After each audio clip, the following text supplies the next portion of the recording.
How's the company doing now? I saw some very shady stuff happening. Let's jump in a winter storm. Why did you decide to buy it? What's the back end story of that? It takes a very special person to bring the storm industry together like he did.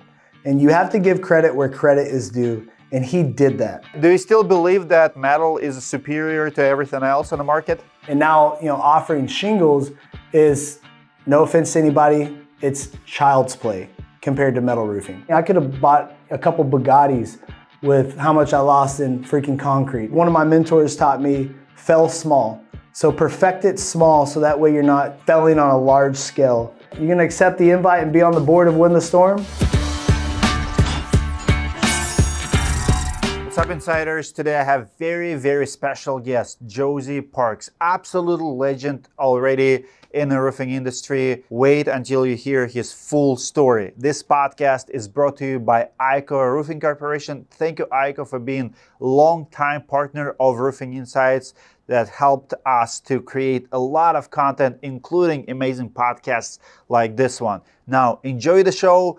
Give it a like if you enjoy our podcast. Let's go. All right, Josey, for those who have no idea who you are, can you introduce yourself? Where are you coming from? Who is this Josey guy who all of a sudden is buying big roofing brands in the roofing industry in 2023? Well, my name is Josey Parks, and I live in Naples, Florida. I'm from the greatest state in the world, yes, Texas, and married with 4 incredible boys. All boys, huh? That's right, that's right. Are you still trying to get a girl? I'm praying for it, but my wife's kind of done. So I'm believing for a girl. I would love to have a girl, but so far just all boys, and it's just all wrestling and rocking and having fun. So it's incredible. Love it. I'm gonna start with a piece of content you did for CNBC.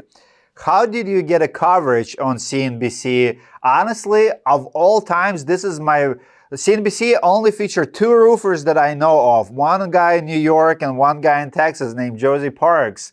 And I love CNBC for Marcus Lemonis' Profit Show, and those 2 pieces are absolutely amazing. How did they get a coverage, and what did it do for you? Yeah, it was actually pretty cool. I mean, they hit me up. I'm not really sure where they got my name from, but they had reached out to me and said, hey, we're looking for people to be on a show that's, blue collar millionaires. And so we want to find, blue collar leaders that we can just share their story. So, I mean, I don't really know how it happened. That was like 8 years ago that I was on that show. So I was 26 at the time, and we were doing about 22 million in revenue. Wow. You have to be careful when you use terms blue collar. You don't want to be yelled at. I hear it. So it's almost like a trademark now. Yeah. You have to be careful with anything blue collar. How did it affect your business? That coverage alone, because they have a big following. That video has like 600,000 views now. Did it do good for the business? Did you get leads out of it? How did you use that? Yeah, so it was actually a lot for me. I mean, I was not ready for it because I've always been against social media. Hasn't really been a part of my past. It's not how I built my business.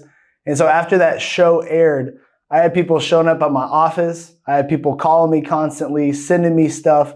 And so it was just way over the top. And I didn't like it at all. And after that show aired, I guess it was like the #2 show and right under Shark Tank. And so they were wanting me to do another show beyond business walls. But, I've always kind of enjoyed my stealth mode. And so I really didn't want to be in the limelight. And so I denied them on another show. So I didn't really take it. And I haven't really leveraged the power of social media. It hasn't been a strategy of mine. Maybe I should have in the past. I could have, but it just hasn't really been for me. And so, but it was really cool to be a part of and be asked and invited to be on that show, and just that whole experience. It was awesome. Well, elaborate on that, because recently you made a post that you want to come out. You want to be more, more on the social. You want to come out of the woodworks. What's behind the stealth mode? Why you want to be private? Why you don't want to be public, and what's changing? Why you decided to change that strategy in 2024? Yeah, I've always looked at it. I still had so much to learn, and I didn't really feel like I was somebody that should be out there just sharing all the information and, what I've learned, because I didn't feel like I was at my highest potential, and there were still things I needed to learn about business. And so, that was one thing I felt that a lot of people start sharing before they're well-rounded business leaders. And so, some people would agree, other people disagree. You should start sharing what you know. But what really changed for me is, I listened to Andy Frisella constantly. I mean, that's like my mentor. And, him talking about you got to start sharing your stories and content. And Alex Hermosi actually said that you're doing a disservice to society if you're not sharing the lessons that you've learned, the experiences that you've had. And so you need to be speaking to yourself 10 years ago and what they need to learn and understand. And so it's been a whole new world for me to really like get into social. Like I just started freaking posting on Facebook. Like I'd never even gotten on Facebook. And I'll actually take it back to when I was in high school. I got kicked off the football team for fighting, and the only other elective I could do was broadcast journalism. And so I actually started to enjoy it. Like I was on the news for the school, and I would do special stories. I would basically just go get all my friends out of class and interview them. So it was a lot of fun. But I ended up doing a story about MySpace and the fears of MySpace. So I made this little documentary about you never know who's behind your shoulder. So I had like some creep looking over, some kid just as a joke, but just showing like you never know who's watching. So you have to be careful what information you share. And I actually won. And so I got like the top video in Texas with that and got sent to California to compete in the competition. But like ever since then, I got really hardcore about like social is not real life. And so I wanted to live real life to the fullest. And that's why I always kind of stayed off, because I felt like social was very fake and it wasn't authentic people. And I really like face to face. So those that know me, like, I'm very intentional and I like to be one to one. And I've just realized that with the world and how it's changing, it's time for me to step up and share the message of the blue collar opportunity to the world. I believe that blue collar is the last beating heart of America, and we have to protect this. And that's why I'm coming out, breaking the silence. And I really want to start a movement. I want to bring people back to the trades and create incredible opportunities for America. Love it. Besides Alex Hermosi and Andy, who else would you call a mentor? Who else influenced you on your journey? Well, I've got quite a few. I mean, I'm very blessed with my mentors. I've always sought mentors. One of my closest friends, Zach Kerr, he's one of the owners of Sales Rabbit. He's an incredible mentor of mine. And someone that's been a mentor of mine for over a decade is Larry Janeski, who is just an incredible leader. He has the School of Entrepreneurship, which is my degree, where I basically learned a lot of my business acumen. And so he's been an incredible mentor of mine that's taught me the importance of leadership and that the business will only grow to the thinking of the leader. And, I went to his event in October of 2013. And, at that time I was, selling $6 million a year in residential metal roofing alone, plus other people that I had. And I retired from selling at that event because I realized that I was holding my company back and my people back. And so that's a mentor of mine that's always been there for me as well. But I've always sought mentorship and guidance because I know I'm not the smartest guy, and I love having people I can collaborate with and just get their feedback because they've learned so many hard lessons, and they can teach that and instill that in me to where I don't have to make those same mistakes, even though maybe I still make the same mistake anyways, but hopefully in a different way. Love it. In CNBC piece about you and your story about your family, what I really liked is a piece on your spending.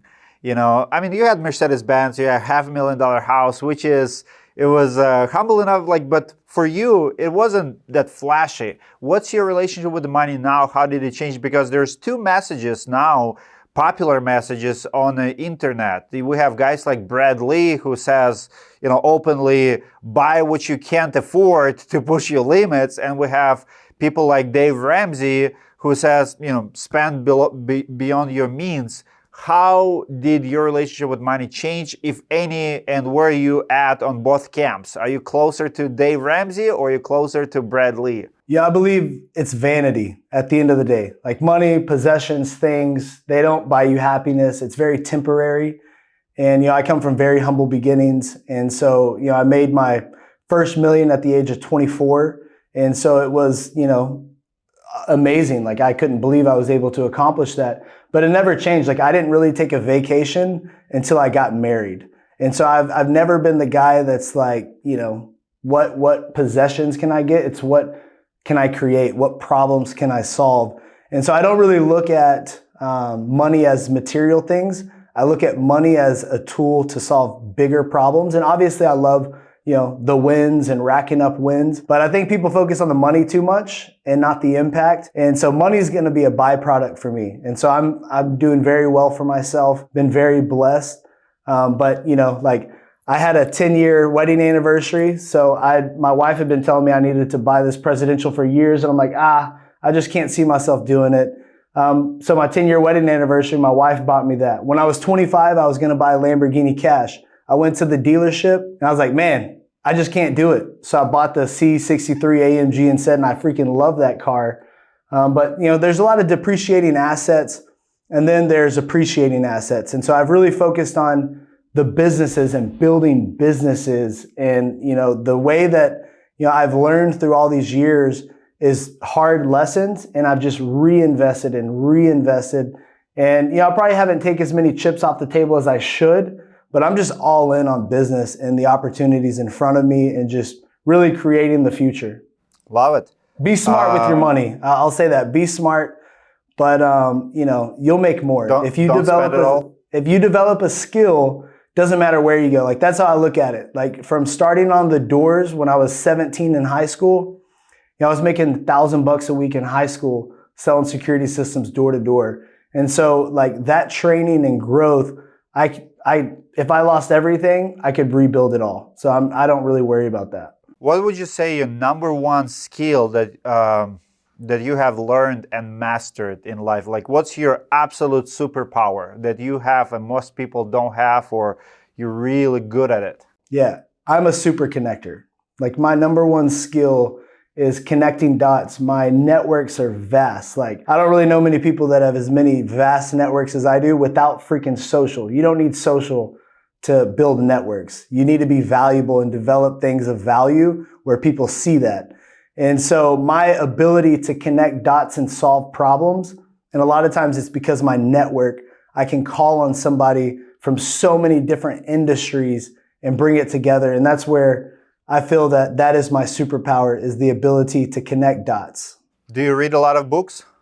Decent amount. I mean, I'll tell you, I didn't actually read my first book till I was 17 because like school wasn't really for me. I don't fit in a box. What's the last book that you read that helped you or you really enjoyed?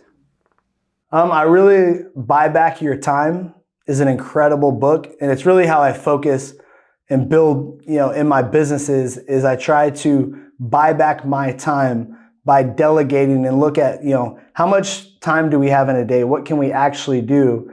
And what task am I working on? And what's that worth per hour? And who can I delegate that to? And Buy Back Your Time is really just talking a lot about that. But a book that I love, that I really recommend as well, is Blue Ocean Strategy. Just an incredible book. And something that I've realized, that's really how I think. I've created categories in a couple different industries. And so I really recommend those books. Help me with your timeline.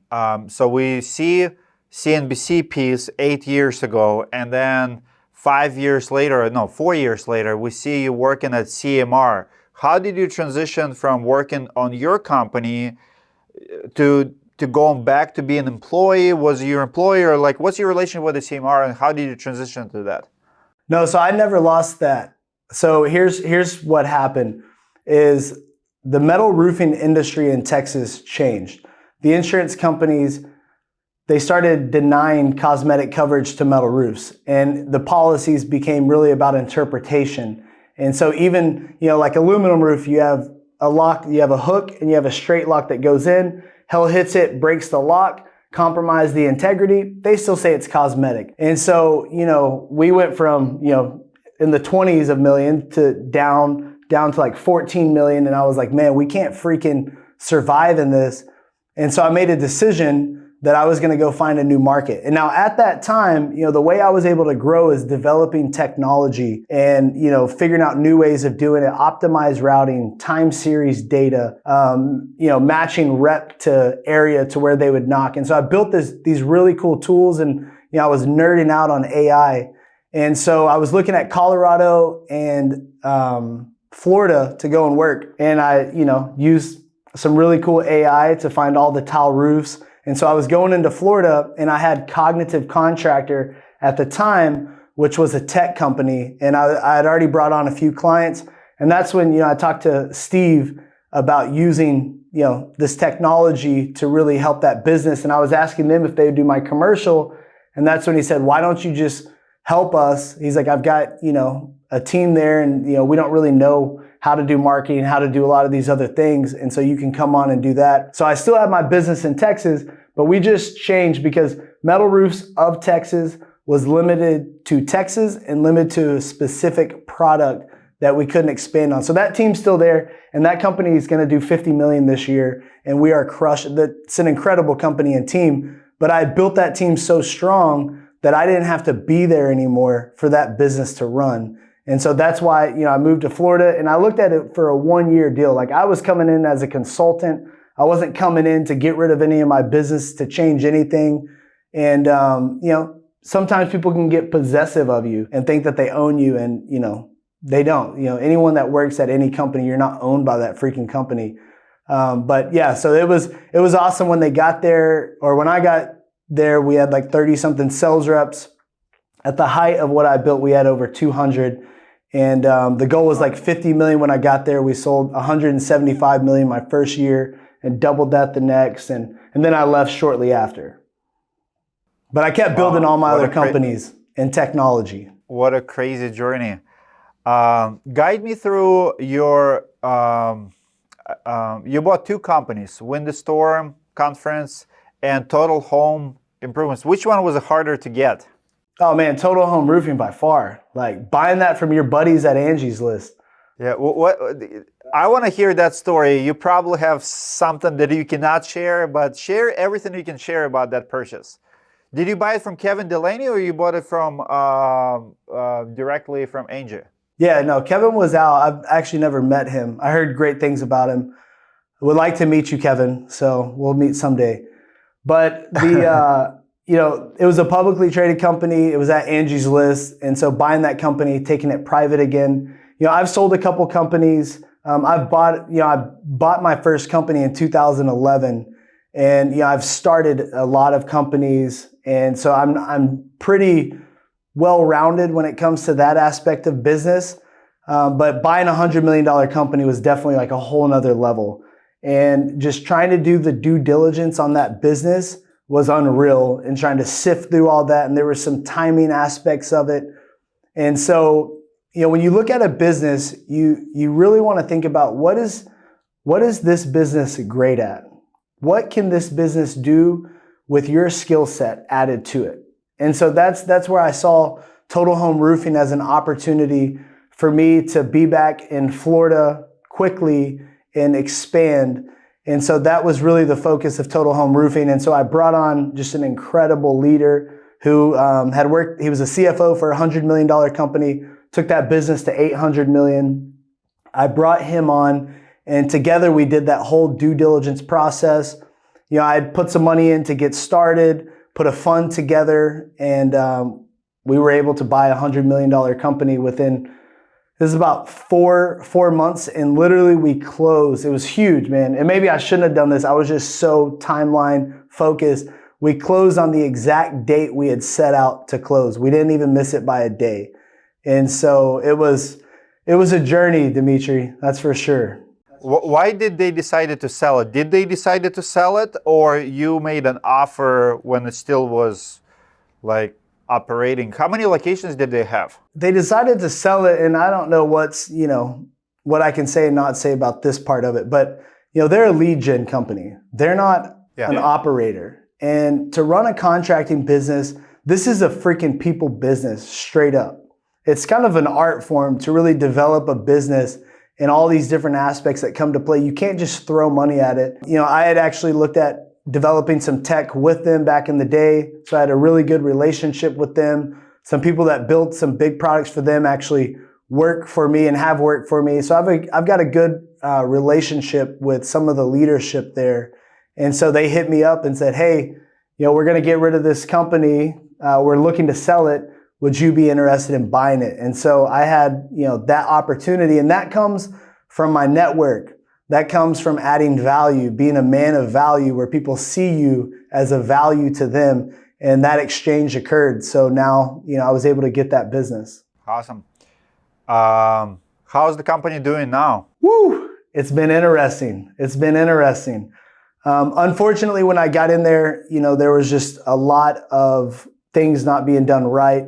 Shortly after, we had to do some pretty big layoffs. I mean, I think employee count, we've reduced that down about 60 people now, and just really changing so much of the culture. The people were just handcuffed, basically. No one can make decisions. Everyone's beating their head against the wall. And they were really living in the past. Like the way this company's structured, I mean, we're changing all of it, but it's just insane. Like I was more advanced in 2011 with certain practices with CRMs and whatnot, but other aspects of the business are incredible, and they have some very incredible people there. And so we bought that business for the people. When we did our walkthrough and saw the smiling faces and the way people loved one another, we could really see that. And that's what had me excited about buying this business, because there's great people here. They just didn't have great processes, and they lacked the technology. Technology advances strategy. And so that's where I'm coming in, and I'm bolting on really great technology, great leadership. More and more of our processes are focused on, enabling people, empowering people to make decisions and to be in a place where they can move faster. And it's just an important part of business and life is, to allow people to make decisions, because too many times leaders micromanage. Leaders want everything to be a bottleneck and flow to them. So, I've ripped out a lot of things in that business, and I've put great leadership in place. And so, we've already had a huge increase in our leads to appointments. So many times people talk about leads and they don't talk enough about the conversion to appointments. And so we're spending close to $700,000 a month right now in marketing, and we've increased our leads. That's just on Total Home? Yeah, that's just Total Home. And we've increased those conversions by 46% of leads to appointments, at least this trailing the last few weeks. And so compensation drives behavior. Incentives, people love incentives.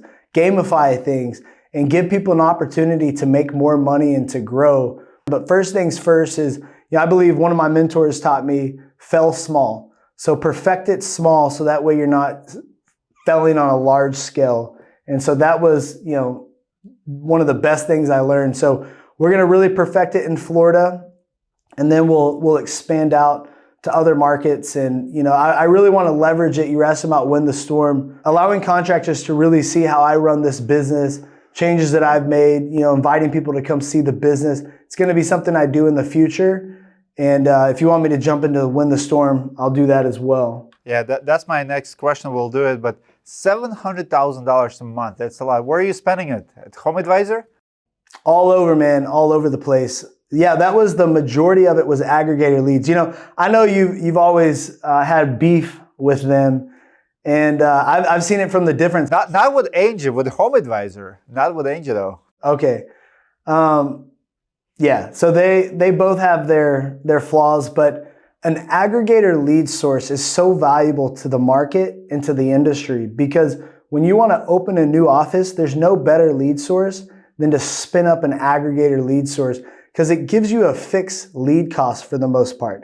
Now, as long as you understand how to convert those... If you can run it, convert it, if you can bank on it, yes. Easy. I agree with that. Easy. And so, with my technology company, all those companies, and I've had that since 2018 is when I started that company.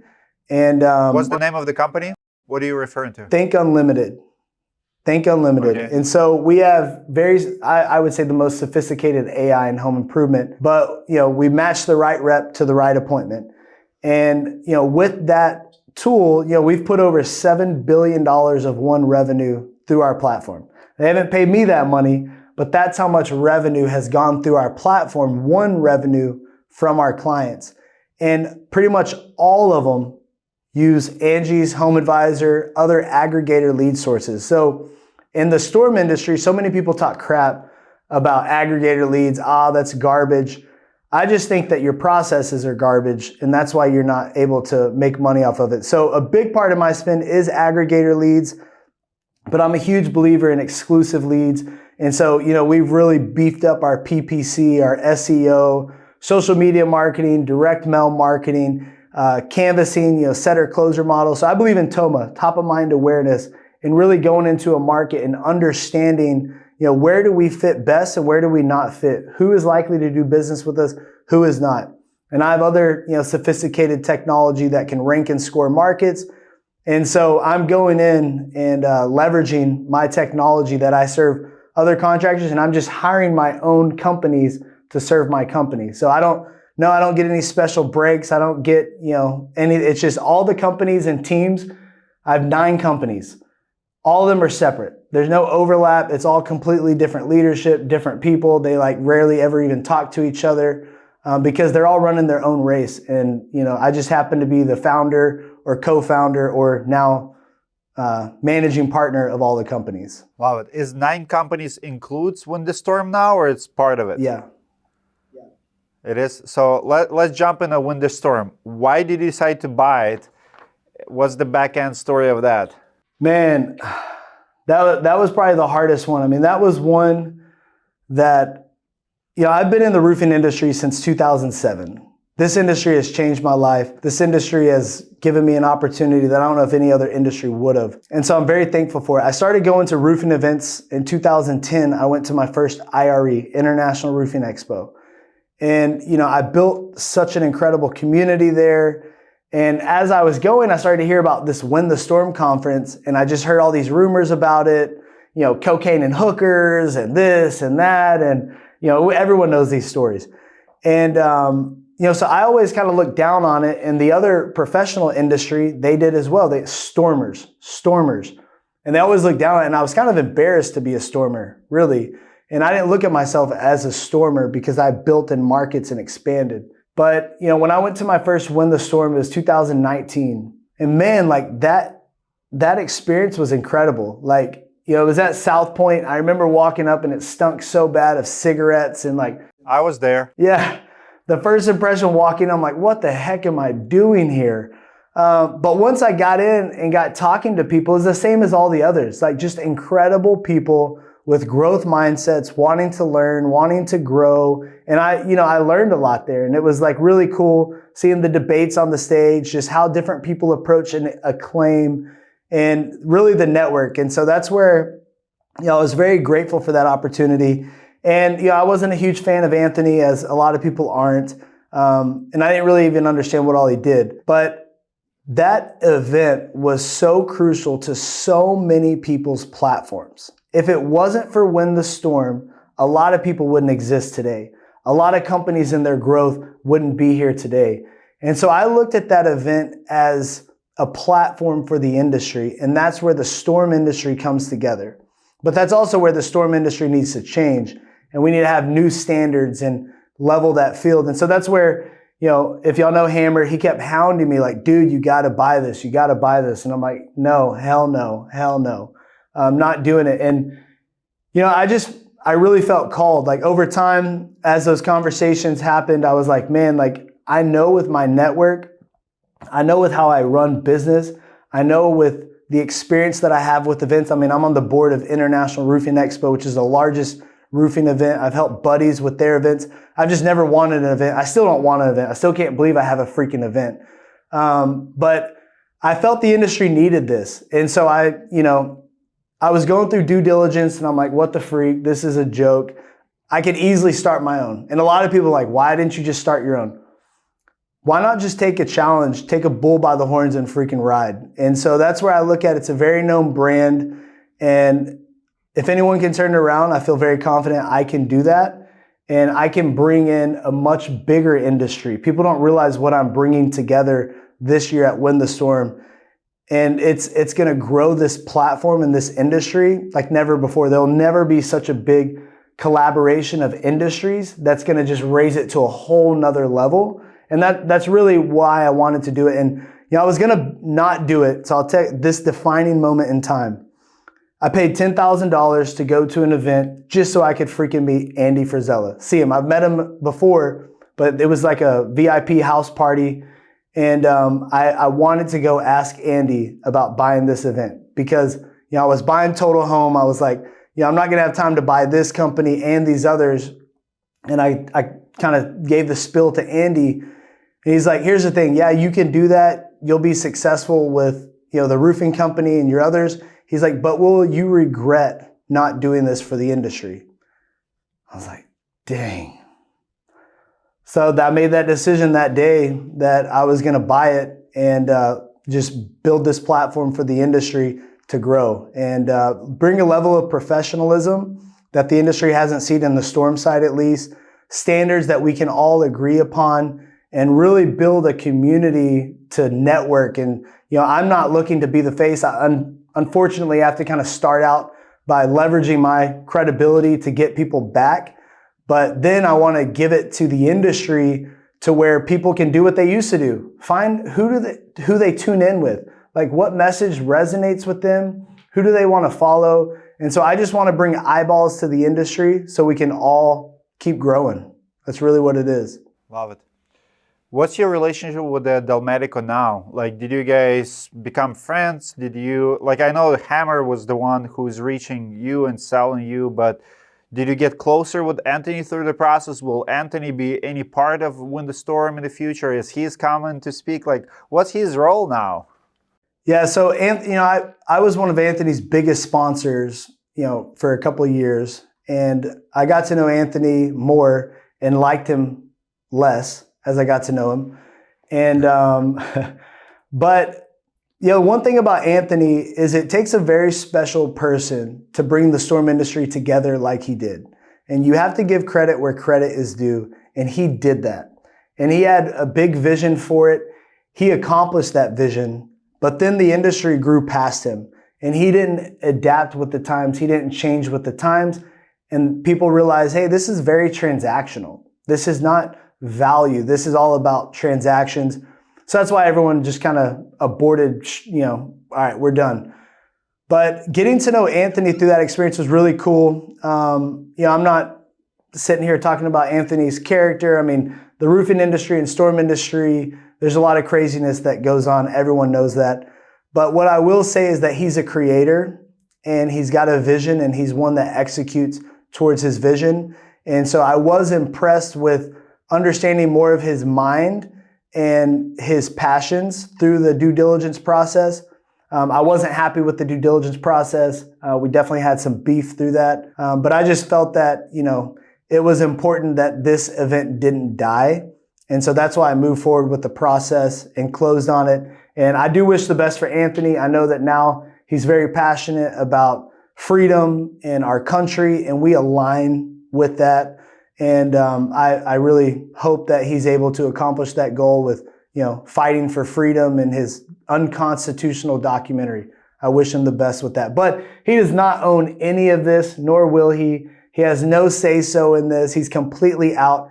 He would love if he could have a part in it, but that's just not what I'm about. So I'm going to make sure we bring it, and it's going to be better than ever before. With 9 businesses, which one is going to consume most of your time, and who's going to run Win the Storm? Who's going to be the face of the brand? Is it going to be you? Is it going to be Hammer? Is it going to be someone definitely else? Hammer's not the brand of my brand. So he's not, he has his role and whatnot.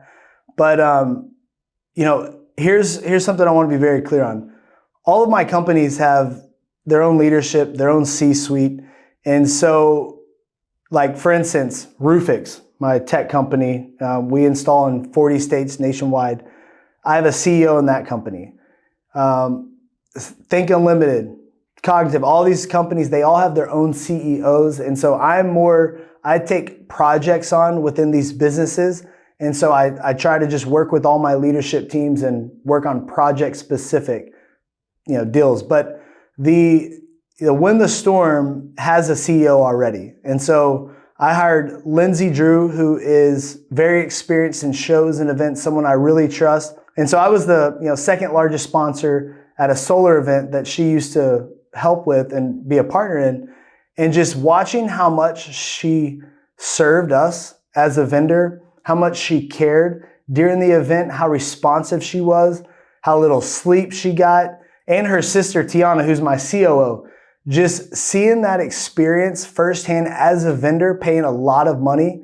We invested with everything probably close to $100,000 in that event. And it's important when you're a vendor and you invest in a show that the show is really supporting your outcome. The show really wants you to win. And that's what I experienced. So Lindsay is the CEO of the event. She's running behind the scenes and making stuff happen. I've got Tiana, who is the COO, and Jonah, who's the CSO or CRO, whichever. He's kind of both of those roles. But he was one of the original founders of Door to Door Con, one of the founders of SolarCon. So he's been within those events. So I hired people that I know love people and care about people and not focused on their egos and not focused on me. I hired them and I said, here, I want y'all to build an experience for the people, by the people. And so I just created a board as well for Win the Storm. And so this board will help select speakers.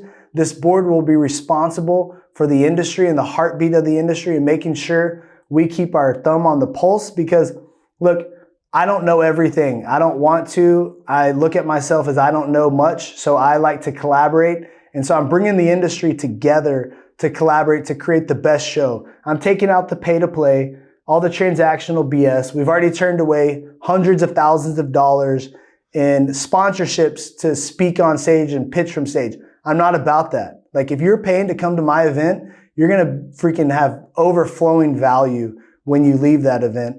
And that's the focus. So yes, it's individuals that are gonna be running that show that are very experienced with it, with a board that's gonna help curate and select speakers. And your name was brought up, Dmitry, to be on the board. And you gonna accept the invite? You gonna accept the invite and be on the board of Win the Storm? I will. My only problem is I have this trip to another country. We're going to Caribbean. We're living on 16, so technically I can make it but I'll have to fly back and take my family for like 8 days. It's a spring break for my kids. So I look at the dates. I'm making it, so I will accept it, and I'm honored. But I might leave a little bit early. So as long as there's no scheduling conflict, 100% will be there. Thank you. And here's the board is to select to rate and select speakers. The board is not to like, hey, you're a board member, so you have to be here, you have to do this. No, support the industry. Give us feedback of what does the industry need, what do they want, and how can we serve them. So that's the whole purpose of the board is to do that. So it's, there's no pay. It's not, you get paid to be on or we're having you do all this special stuff. It's just to really curate the best experience for contractors. And you obviously have the pulse of the industry. So that's why your name was brought up. So you heard it first here, everybody. Awesome. Welcome to the board. Awesome. Love it. Love it. I will be there. Really quick, on the metal niche, I want to circle back to your metal company. Why did you pick metal as a niche? Like, why not asphalt shingles? Why not, any other product? Well, I like to sell the best. It's better than the rest. And so that's what I did. Do you still believe that metal is superior to everything else on the market? I do. I feel like it's an investment grade roofing solution. It's energy efficient. The aluminum that I have a dealership for, and it's obviously aluminum in its DNA will never rust, corrode, or break down. Rolls Royces are made out of aluminum. Airplanes are made out of aluminum. It's a lifetime solution. And especially in a market like Florida, it's incredible. But I used to buy, and we still do, but the focus was all metal and only metal because I only wanted to sell the best. I wanted to be in a niche. I didn't want my reps dropping price and selling shingles. And so obviously we would do a lot of insurance replacements and we would do comp to metal upgrades, but we couldn't drop to comp because I didn't believe in shingles. I didn't believe it was the best product and that's all I wanted to offer. And I did that for many years. But I really, through that, I had metal shake, metal slate, tile, metal shingles, and then of course standing seam, roll formers. So like our fab shop, we'd bring in flat sheets, we'd bring in rolls of coil, and we literally sliced and folded and roll formed every single roof. And so we custom made every roof. And the operation to build that and be building 10 metal roofs from scratch a week, you've got to really have processes together. And that's where, when we moved into shingles, when I stepped away from my Texas branch, they're like, we want to add shingles. And I was like, I don't want to do shingles. And so that was in 2019 that they added shingles, and I moved to focus on tile and metal. So I was still just focused on specialty, and that's been my thing. But when you start leveraging distribution and suppliers and all their infrastructure, you can move so much faster. And that's been the beauty of shingles. And now, offering shingles is, no offense to anybody, it's child's play compared to metal roofing. And so it's so much easier. There's so much more certainty. There's so much more that's within our control thanks to the infrastructure of suppliers and distribution that, I'm really excited. And I changed my view of it. It's like, all right, if I'm going to sell a shingle, I want to sell the best systems and have incredible warranties. And so that's, but I do still believe metal is the best product known to man for roofing solutions. Love it. Let me ask you this question. In the roofing industry today, we have this big trend of equity firms buying roofing businesses. They do due diligence. There's a lot of money coming in. And I want to talk about that experience through Angi experience. So Angi did buy Total Home. They did due diligence. They invested money. They bought the business. And then it didn't work out, right? And I do see the same thing happening to these equity firms who just, buying the businesses. Can you elaborate on what do you see in the industry right now as a trend, as all of these players, all the equity money coming in? Do you see that we're going to see more of the stories similar to Angi's list purchase when it just doesn't work out? What didn't work out for Angi? Why money does not fix their roofing business? What was the biggest problem in your opinion? It's all the people. When you buy a roofing company or any other company, there's a leader. There's someone that holds the line. There's someone that creates the strategy, someone that casts the vision for everyone to get behind. And if they believe in that vision, your people will run through walls for you. They'll do whatever it takes. If there's no vision, there's nothing to run towards. And so one thing that I had on my wall at my old office, it doesn't matter how fast you run if you're running in the wrong direction. And so that vision is so important. And through all these battles, we're galvanized with each other in a business because we spend more time together at work than we do at home. And so that's where the PE firms that come in and they invest in the right person and the right leadership and the right processes and technology, they're going to win. But there's a lot of businesses that, they're just trying to get out and exit. They just want out. They want to take their chips off the table. And so if PE comes in and buys someone like that, and that the next level of leadership isn't ready to step up and carry that weight, because it's a lot of weight, then they're going to just burn money. And so I see pros and cons of private equity. I think, private equity people don't think about, they're in it to flip you. They're in it to buy you and flip you to the next person. And so it's not really as, I don't want to be rude to PE platforms, but I'm just going to speak my mind. The problem with PE platforms is they're in it for money and they're not in it for impact. And so unless you're very clear and you're selective on your PE platform, you can get in and pillage your organization. And they look at it as a spreadsheet, cut that. It's like, dude, that's one of the, that's a $70,000 line item, but us feeding our people lunch or us doing this, it's such a part of our culture that we care. And so I think sometimes you can get rid of that. Other times, these private equity platforms are going to come in and just transform your business. They're going to give you way better business acumen, financial capabilities and understanding, resources and cash for growth, networks of people. So I see both sides. And the opportunity is incredible. I mean, they're all coming. I've been hit up for years and years from PE companies. It's not new. it's just everyone's just seeing it. And another thing to it is the storm industry is very feast or famine. And so that's where a lot of these storm companies are getting bought, and they look at it as incredible. But when you have some bad years, we'll see how incredible private equity is. And that's what I'm interested to see. But we will be doing a really cool PE panel with some incredible firms and people that I really like and respect and that I know care for people at Win the Storm. And so there's going to be some really cool main stage panels for that.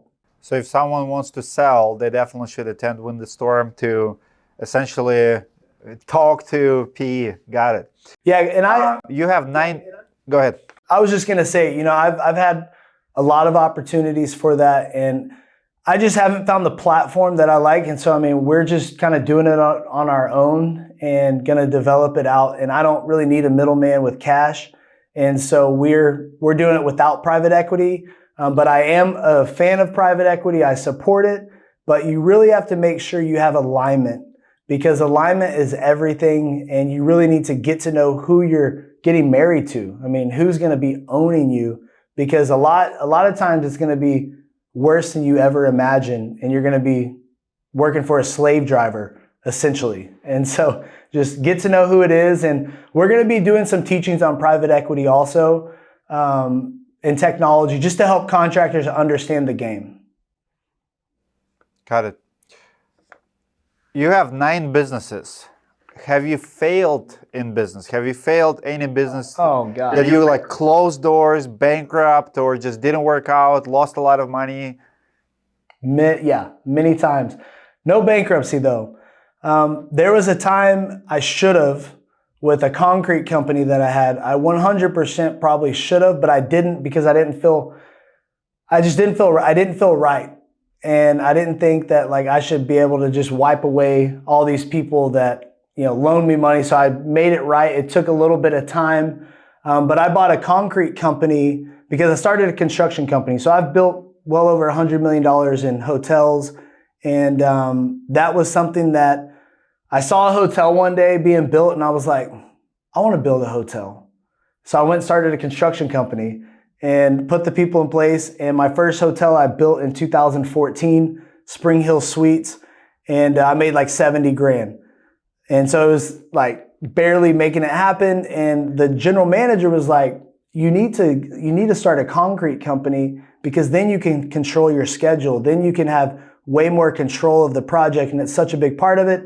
So I started a concrete company, and it was a complete disaster. I didn't know anything about commercial construction, commercial concrete. I didn't know anything, and I was just depending on the people, and I was so focused on my businesses that it was just a terrible idea. But yeah, I've invested in a spray-on limestone product. Lost a lot of money there. My concrete company, I lost money. Construction company, I lost money. I did a clothing brand for a bit. I've just done a bunch of different stuff, because used to I thought everybody was similar to me, where they just grab it and freaking make it happen. And so I learned a lot of hard lessons. And so now I don't really get involved with anything unless I have a lot of business experience with it and a very vast network, to where I can feel confident in solving those problems. Because I squandered millions of dollars in these. And so I look at my concrete company, I could have bought a couple Bugattis with how much I lost in freaking concrete. And so luckily I've always been very frugal with my money, and I've always reinvested, and I haven't gone and blown a bunch of money. So I had that money to lose with experience. And so I look at it, you got to have those experiences, because now I take away all those experiences as my education on this future. And what I'm doing now, if it wasn't for all those terrible experiences where I'm week to week trying to pay the bills for a long time and just making it through, I wouldn't have the business acumen now running these massive companies. And so this year, companies combined, we should do around $200 million. And it's an incredible opportunity. At my Outlaw Ventures, which is a Bitcoin mining company, we've got one of the most valuable sites I have a 600 megawatt site I'm actually selling. I've got offers for $20 million on one of those sites. And so it's just, all those terrible experiences that I got through prepared me for what I'm going to do in the future. And so, take big risk. Like while you're young, man, like I'm all about taking risk. And so many people think that, just get there just a little more. Place your bets, bet on yourself, and make sure that you're carving out chunks of your company for your team. I'm a big believer in giving equity to other individuals within the organization because they're going to carry that weight. I want them to win with me. And you're going to fail. And if you're not failing, you're not trying hard enough. You're not getting uncomfortable enough and expanding enough. And so not everyone fails. Like you don't have to fail to do it. But, I did. And so I'm probably like 50-50, Dmitry, on success and failure. Luckily, I'm up. But, there's times throughout my life that I've been down. And so. Love it. I absolutely love it. I like your take. And I remember in 2015, I almost, I didn't fail, but when I met my lawyer, he said, file bankruptcy. It's totally fine. Don't feel bad about it. With your numbers, everybody will understand. And I told him, I can't. I will not live with myself if I file bankruptcy. And honestly, over the years, and you tell me if you see the same thing, I've seen so many people in our industry close doors, file bankruptcy where they shouldn't. Like I have one guy, directory.com, he filed bankruptcy doing $2 million a year over like $70,000 claim. Like he has one job, he lost money. He just didn't want to pay. I'm like, you're not bankrupt? And he filed bankruptcy not to pay back or whatever. I'm like, are you kidding me? You think that's a problem? But do you see it, right? Like you see storm chasers close doors and then open another LLC.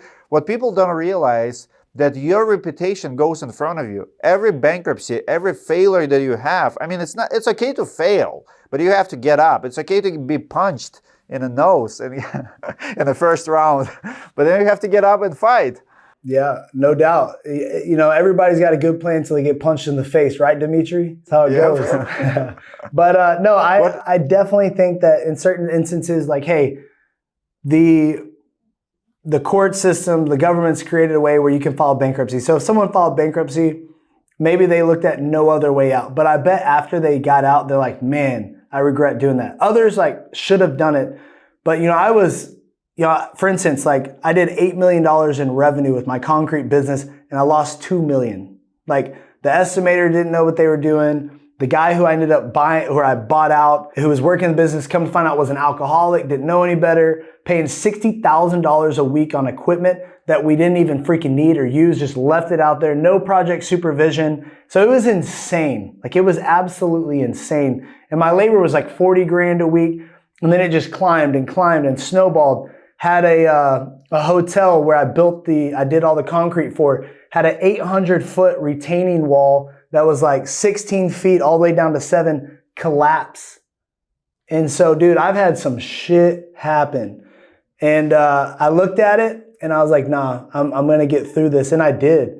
And it was really freaking hard. And it took everything to overcome that. And I did. And I'm so thankful I didn't file bankruptcy and I got through that. And so if you're at a place and you don't see a way out, there's always a way out. And, really seek wise counsel. Seek people that are going to think about your future, not now. A lot of people are incentivized to tell you to file bankruptcy. They don't really care about you that much. And so there's always a way. And if you're owing a lot of people money, get with your vendors and ask them like, hey, how can we get on a payment plan and do this together and work through it? And don't just tap out. Don't tap out. Keep fighting.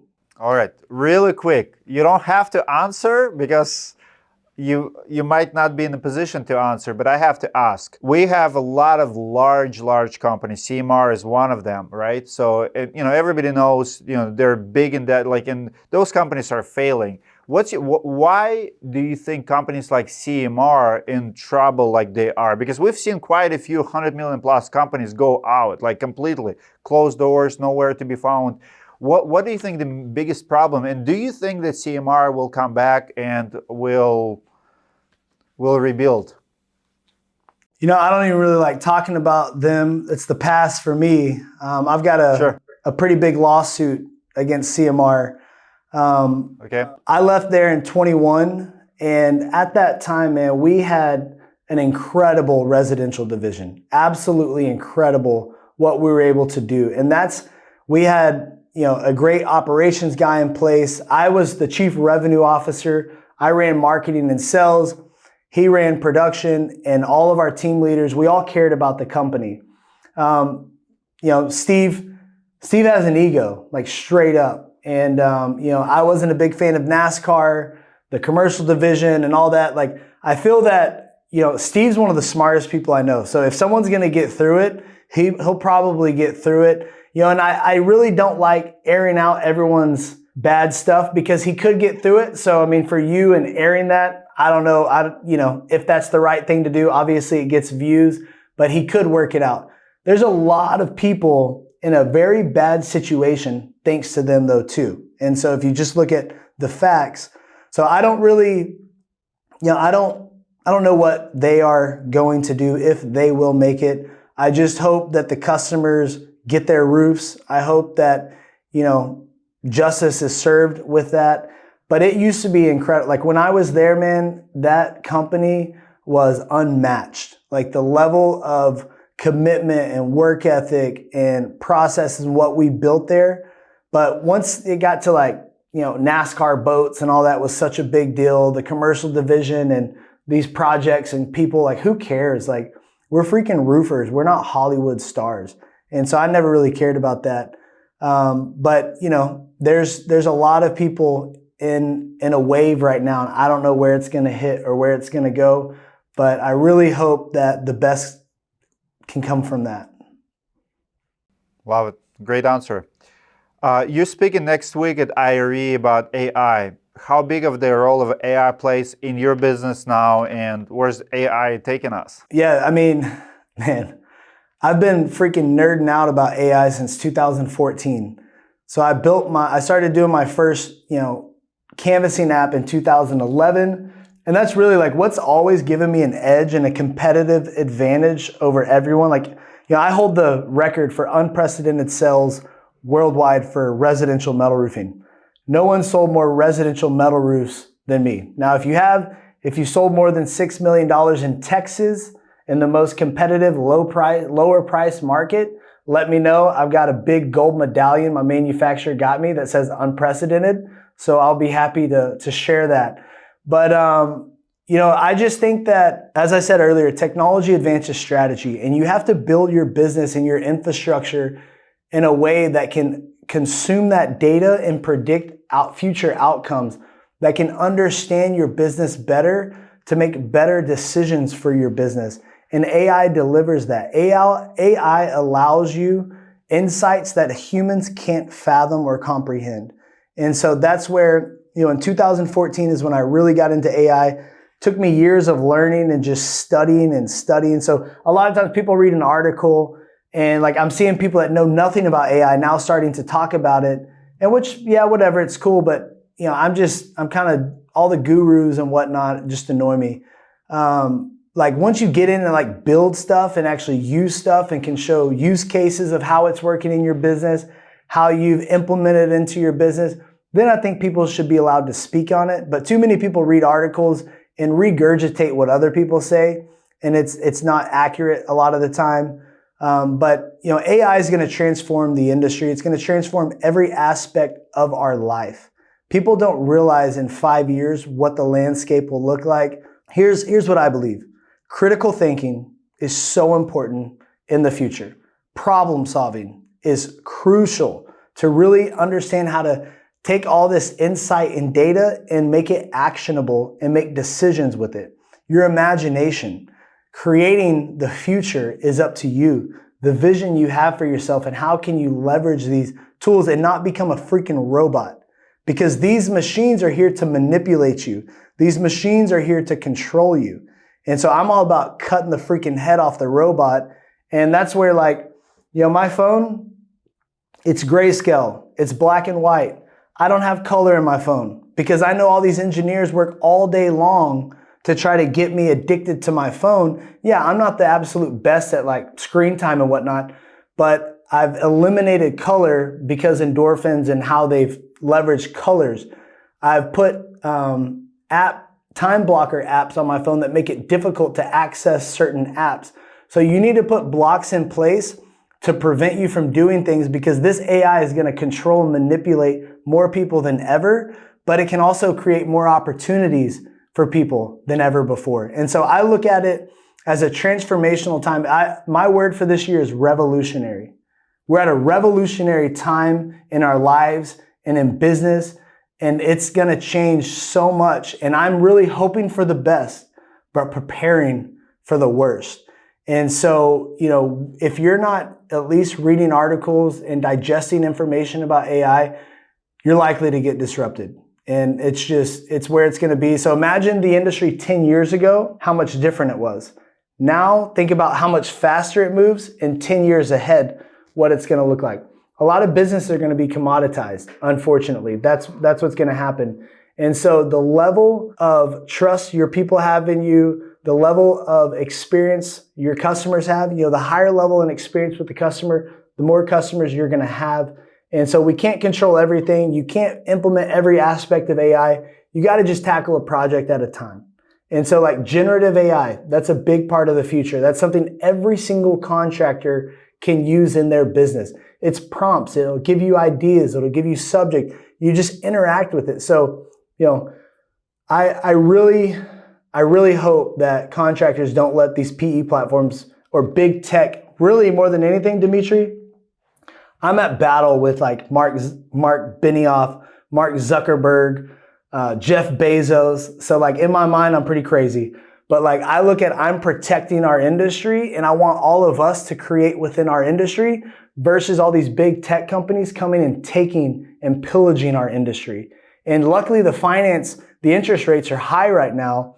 And so it's in our favor right now to develop this, because they don't have the money to come and tackle our industry right now.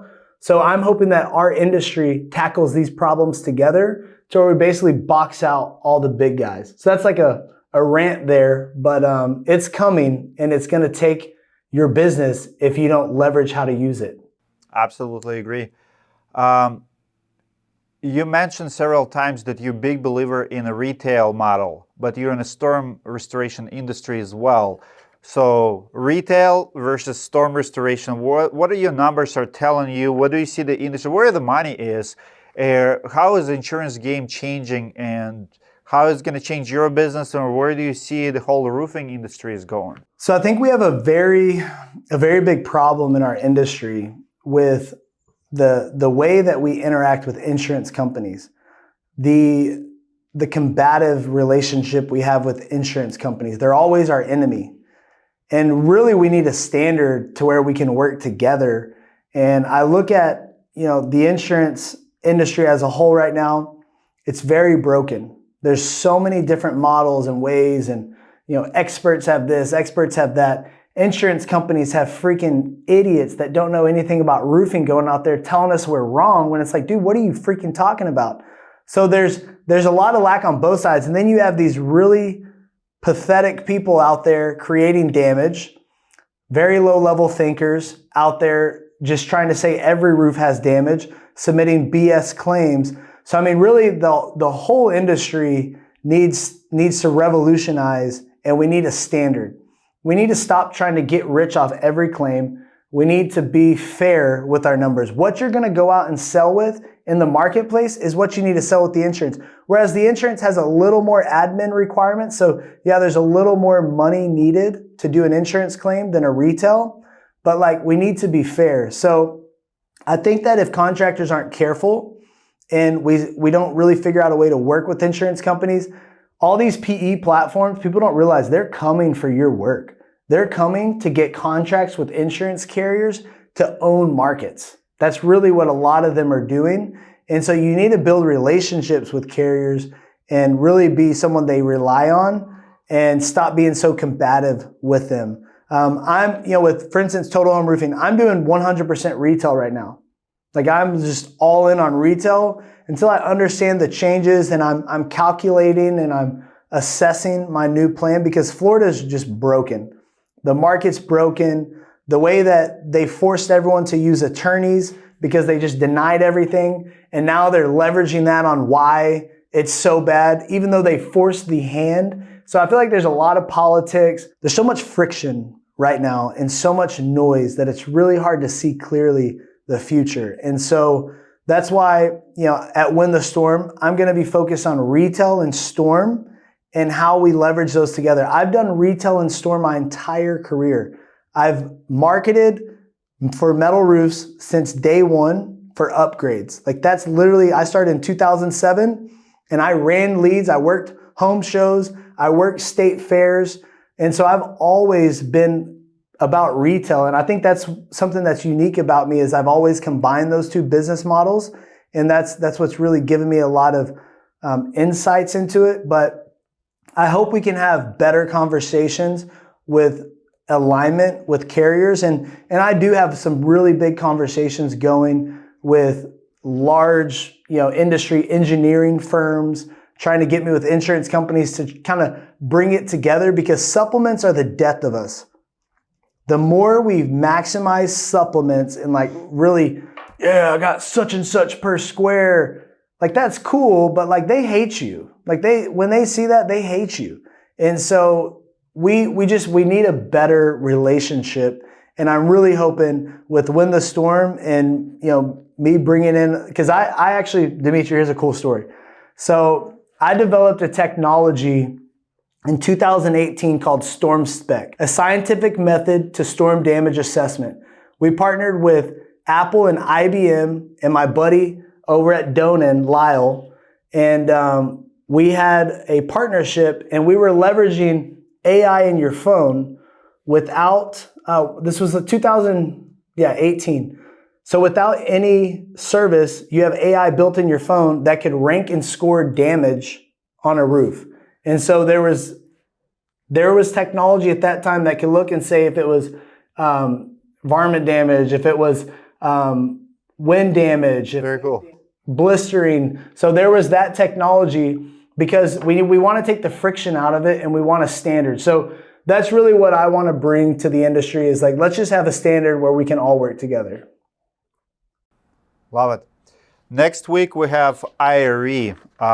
Give advice to first-year business owner attending IRE. You first attended, you said 2013, 14? 2010 was my first year. 10 for you. Okay. I remember my first IRE. You have 1,100 vendors. You have 100 underlayments. You have a lot of tech. It's overwhelming. It's almost impossible to actually go through. It's exciting, but at the same time, as experienced roofer, business owner, give advice to someone who goes there for the first year. Yeah, so the first thing you want to do is the relationships and the people that you do business with the most. That's number one. Go see them in person. Try your best to set a time on them. Huh? On a day one. Day one or day two, whatever. But I'm just saying as an intention is to make sure that you galvanize that relationship. You spend more time with them. Because a lot of times, you've never met these people and chances are they're going to be at IRE. Number two, products you're interested in, things that you're trying to add to your business. Make sure you go talk to those vendors, see them. Next thing is like, if you haven't really developed good technology and systems in your business, you want to go to the tech pavilion area where a lot of the technology is and just focus on that. Go there with intention and have an outcome that you want. If you just go there and aimlessly walk, it's overwhelming. But if you're trying to get into metal, go to the metal area. If you're trying to do something else with shingle manufacturers, go see them. The classes, the talks, the sessions, pay the freaking money to go to those because you're going to gain insights. And here's the thing. I've been going to these events forever and I've built my network from these events. And so being very intentional and working sun up to sundown on making the most interactions and connections and take as much understanding as you can. I remember first going to like the freaking weight of that bag, just carrying everything so I could read up on it. But that's what I'd recommend is just be intentional with your time and go there looking for an outcome. And that's what you're going to get. And so this year, I think we're supposed to have like 17 or 18,000 people at IRE. And so hopefully you can make my talk. I'm gonna be ripping it up on AI. And so I got 3 different sessions. And one of the sessions I've got my buddy Zach with Sales Rabbit, Sebastian with Rilla, and Dominic with Grosso. And so we're gonna be talking about AI and sales training and how companies can implement that in your business. So that's going to be a great talk as well. Love it. Last question. I know we're not close friends, but you have been in my boxing match. You watched my interviews. Give me business advice based on what you've seen online from me. All right. Well, first off, it's incredible to see what you've been able to do in America, the land of opportunity. So congratulations on that. Thank you. Really love that. And, you know, I remember when I first saw you talking crap about HomeAdvisor, I was like, what the heck are you doing? Dude, what are you talking about? Because sometimes we can catch an instance in time and we don't really understand the full output. And so like that was something that you grabbed onto and you just rode that wave. And that's now you're here, and a lot of that was riding on that HomeAdvisor trend because other people experience that issue. And I think something you could do is when you experience those things to really focus on the alternative viewpoint. And I think maybe you've started to do that more, but to focus on the other side as well and how they view it and how can you come together? Because I think more than ever, we need unity. I think we need to make sure that we're bringing people together versus breaking people down. And I've seen that change. I haven't watched many of your podcasts, maybe like a couple parts of them. I'm very specific on who puts information in my head. And right now it's like Ed Milet, Andy Frisella, and Hermosi. What you've been doing, and I see you like reaching out and trying to amend things. And I respect that. And just more unity, man. Just trying to bring things together and support the industry and the importance of different aspects of the business and how they all come together. But that would be my advice for you, man, is to focus on unity. And when someone's down, maybe be a little more patient before you put the cameras on them. Love it. Love it. Thank you. That was great. We're going to finish this podcast. Josey mentioned this word, said this word, like a true metal roofer, galvanized, like galvanized the relationship. Let's galvanize this podcast. Give it a like. Comment below what you think. Maybe ask a question to Josey or myself. I read all of my comments. Maybe Josey will come back, read the comments. It's always fun to see what people say about your statement. Engage with you. I love comments more than I love videos. Sometimes that's a YouTube for you. Comment away, and I'll see you guys in the next video.